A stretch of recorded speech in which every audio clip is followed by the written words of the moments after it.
Money Monday is sponsored by Husky Financial.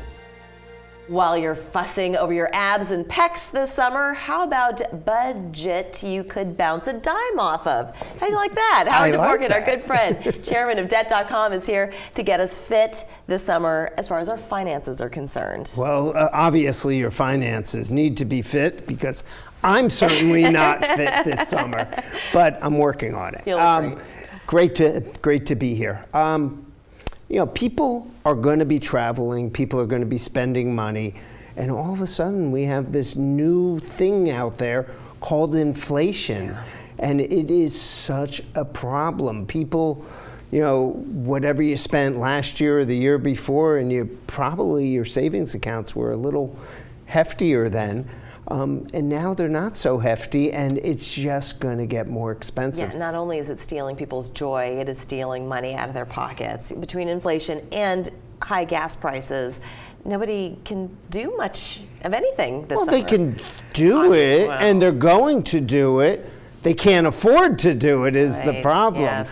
And I'm here to tell people that you can do things, and that you can reasonably have a great summer and travel, but just be smart about it. All right, how do we be smart about it? Because again, when you're talking about those things, inflation, just supply chain issues, gas prices, that is raising the price on absolutely everything. So if people want to just get away for a weekend, that hotel is going to be even more expensive. So are people just supposed to stay home? What is your advice? You need to research. You need to go out, and before you travel, plan out. See if there's discounts available.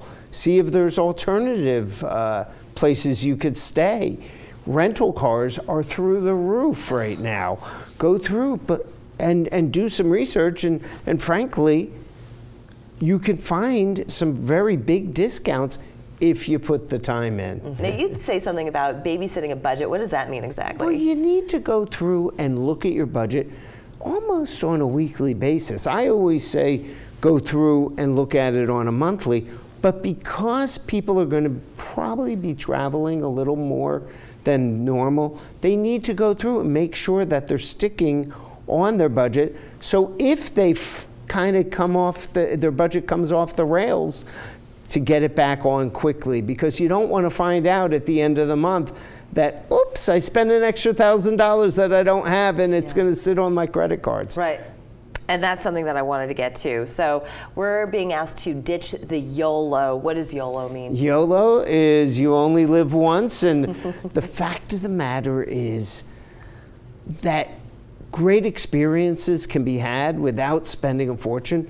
But if that's what you're into and you want to jump out of buildings or whatever the case may be, go do it. But you got to cut back other places. So making sacrifices in order to do those things. Absolutely. Yes, because when we're living by the seat of our pants and we want what we want when we want it, then we put all those things on the credit card, will come next month. That's when the pain And credit happens. card usage is going up so fast right now. Is it really? Oh my God, it's crazy what's going on. Because before, people weren't doing anything. So they used their the stimulus money to pay down their bills, and they weren't going anywhere. Now people are making up for lost time. They don't have the savings anymore, and they're using the credit cards so much that it's going to be a challenging year in 23. And we remember what happened during the Great Recession. People had terrible credit card debt. Things were just in shambles. When Judgment Day comes, then what happens? I think people are going to be hurting. Yeah. I don't think it's going to be anywhere near as severe as what we experienced. However, it could be a prolonged recession. We're probably in a recession right now. What the problem is that we just don't want to admit it. I mean, you cannot have the continuous inflation that we have, and everything is expensive right now. And people are being challenged at every level. That's right. There's a lot of sacrifices that are going to have to be made, but I don't believe that the recession that we had maybe 15 years ago that we're going to see that again. I want to end it on that positive note. I want to thank you so much, Howard. It's great to see you. Appreciate it. We're back after this. Money Monday is sponsored by Husky Financial.